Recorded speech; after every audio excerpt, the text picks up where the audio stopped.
جہاں میرے یہ دونوں پاؤں ہیں، مجھے معلوم تھا کہ وہ پیغمبر آنے والا ہے، مگر مجھے یہ معلوم نہیں تھا کہ وہ تمہارے اندر ہوگا۔ اگر میں جانتا کہ اس تک پہنچ سکوں گا تو اس سے ملنے کے لیے ہر تکلیف گوارا کرتا۔ اگر میں اس کے پاس ہوتا تو اس کے پاؤں دھوتا۔ ہرقل نے رسول اللہ صلی اللہ علیہ وسلم کا وہ خط منگایا جو آپ نے وحیہ کلبی رضی اللہ تعالیٰ عنہ کے ذریعے حاکم بصرہ کے پاس بھیجا تھا، اور اس نے وہ ہرقل کے پاس بھیج دیا تھا۔ پھر اس کو پڑھا تو اس میں لکھا تھا، اللہ کے نام کے ساتھ جو نہایت مہربان اور رحم والا ہے۔ اللہ کے بندے اور اس کے پیغمبر محمد صلی اللہ علیہ وسلم کی طرف سے یہ خط ہے شاہ روم کے لیے۔ اس شخص پر سلام ہو جو ہدایت کی پیروی کرے۔ اس کے بعد میں آپ کے سامنے دعوت اسلام پیش کرتا ہوں۔ اگر آپ اسلام لے آئیں گے تو دین و دنیا میں سلامتی نصیب ہوگی، اللہ آپ کو دوہرا ثواب دے گا، اور اگر آپ میری دعوت سے روگردانی کریں گے تو آپ کی رعایا کا گناہ بھی آپ ہی پر ہوگا۔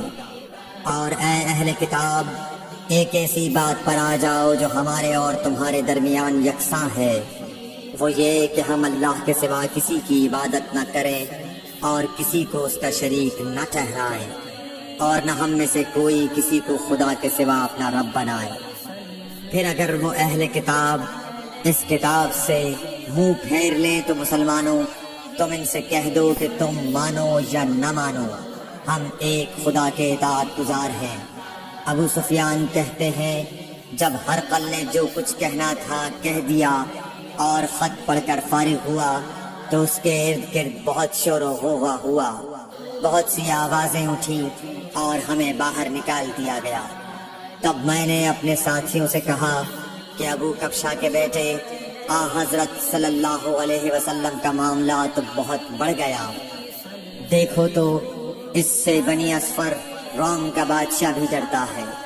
مجھے اس وقت سے اس بات کا یقین ہو گیا کہ حضور صلی اللہ علیہ وسلم ان قریب غالب ہو کر رہیں گے، حتیٰ کہ اللہ نے مجھے مسلمان کر دیا۔ راوی کا بیان ہے کہ ابن ناطور ایلیا کا حاکم ہرقل کا مصاحب اور شام کے نصارہ کا لاٹ پادری بیان کرتا تھا کہ ہرقل جب ایلیا آیا ایک دن صبح کو پریشان اٹھا تو اس کے درباریوں نے دریافت کیا کہ آج ہم آپ کی حالت بدلی ہوئی پاتے ہیں، کیا وجہ ہے؟ ابن ناطور کا بیان ہے کہ ہرقل نجومی تھا، علم نجوم میں وہ پوری مہارت رکھتا تھا۔ اس نے اپنے ہم نشینوں کو بتایا کہ میں نے آج رات ستاروں پر نظر ڈالی تو دیکھا کہ ختنہ کرنے والوں کا بادشاہ ہمارے ملک پر غالب آ گیا ہے۔ بھلا اس زمانے میں کون لوگ ختنہ کرتے ہیں؟ انہوں نے کہا کہ یہود کے سوا کوئی ختنہ نہیں کرتا، سو ان کی وجہ سے پریشان نہ ہو۔ سلطنت کے تمام شہروں میں یہ حکم لکھ بھیجیے کہ وہاں جتنے یہودی ہوں سب قتل کر دیے جائیں۔ وہ لوگ انہی باتوں میں مشغول تھے کہ ہرقل کے پاس ایک آدمی لایا گیا جسے شاہ غسان نے بھیجا تھا۔ اس نے رسول اللہ صلی اللہ علیہ وسلم کے حالات بیان کیے۔ جب ہرقل نے سارے حالات سن لیے تو کہا کہ جا کر دیکھو وہ ختنہ کیے ہوئے ہیں یا نہیں۔ انہوں نے اسے دیکھا تو بتلایا کہ وہ ختنہ کیا ہوا ہے۔ ہرقل نے جب اس شخص سے عرب کے بارے میں پوچھا تو اس نے بتلایا کہ وہ ختنہ کرتے ہیں۔ تب ہرقل نے کہا کہ یہی محمد صلی اللہ علیہ وسلم اس امت کے بادشاہ ہیں جو پیدا ہو چکے ہیں۔ پھر اس نے اپنے ایک دوست کو رومیہ خط لکھا، اور وہ بھی علم نجوم میں ہرقل کی طرح ماہر تھا۔ پھر وہاں سے ہرقل حمص چلا گیا۔ ابھی حمص سے نکلا نہیں تھا کہ اس کے دوست کا خط اس کے جواب میں آ گیا۔ اس کی رائے بھی حضور صلی اللہ علیہ وسلم کے ظہور کے بارے میں ہرقل کے موافق تھی کہ محمد صلی اللہ علیہ وسلم واقعی پیغمبر ہیں۔ اس کے بعد ہرقل نے روم کے بڑے آدمیوں کو اپنے حمص کے محل میں طلب کیا، اور اس کے حکم سے محل کے دروازے بند کر لیے گئے۔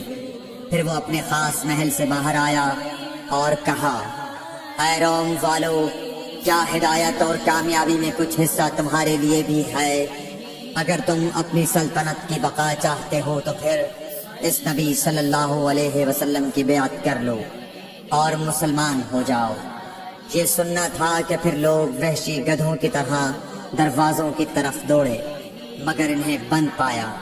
آخر جب ہرقل نے اس بات سے ان کی یہ نفرت دیکھی اور ان کے ایمان لانے سے مایوس ہو گیا تو کہنے لگا کہ ان لوگوں کو میرے پاس لاؤ۔ جب وہ دوبارہ آئے تو اس نے کہا، میں نے جو بات کہی تھی اس سے تمہاری دینی پختگی کی آزمائش مقصود تھی، سو وہ میں نے دیکھ لی۔ تب یہ بات سن کر وہ سب کے سب اس کے سامنے سجدے میں گر پڑے اور اس سے خوش ہو گئے۔ بالآخر ہرقل کی آخری حالت یہی رہی۔